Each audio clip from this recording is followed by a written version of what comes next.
হারবাথলি EDC ভিলেজের অন্তর্গত সাধুপাড়ায় মঙ্গলবার রাত্রিবেলায় বিধ্বংসী অগ্নিকাণ্ডে পুড়ে ছাই হয়ে যায় সাধুপাড়ার বাসিন্দা মনকুমার ত্রিপুরার বসতঘর সহ অন্যান্য ঘরগুলি।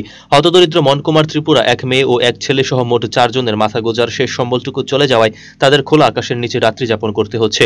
এই খবর শুনতে পেয়ে বৃহস্পতিবার সাব্রুমের যুব মোর্চার সভাপতি ত্রিদীপ চক্রবর্তীর নেতৃত্বে ও অন্যান্য যুব মোর্চার কর্মীরা ছুটে যায় ওই হতদরিদ্র মনকুমার ত্রিপুরার বাড়িতে। সেখানে তারা মনকুমার ত্রিপুরার পরিবারের থাকার জন্য আপাতত একটি বাঁশ ও টিন দিয়ে ঘর তৈরি করে দেয় এবং সাথে তাদের ব্যবহারের জন্য বিভিন্ন সামগ্রী এবং শীতবস্ত্র সহ খাবারের চাল ডাল ও বিভিন্ন রকমের জিনিসপত্র যুব মোর্চার পক্ষ থেকে তাদের পরিবারের হাতে তুলে দেওয়া হয়। আগামী দিনেও ওই পরিবারের পাশে যুব মোর্চার কর্মীরা থাকবে বলে আশ্বাস দেন।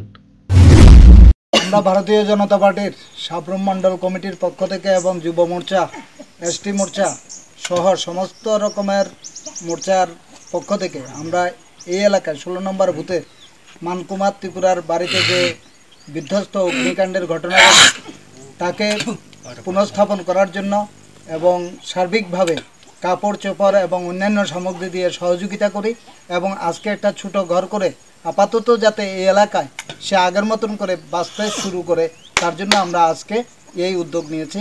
আগামী দিনে সকল অংশের দুস্থ নাগরিকের জন্য আমরা সব সময় এভাবে ভারতীয় জনতা পার্টির পক্ষ থেকে সাধারণ মানুষের থাকব। Bureau report, search India TNN।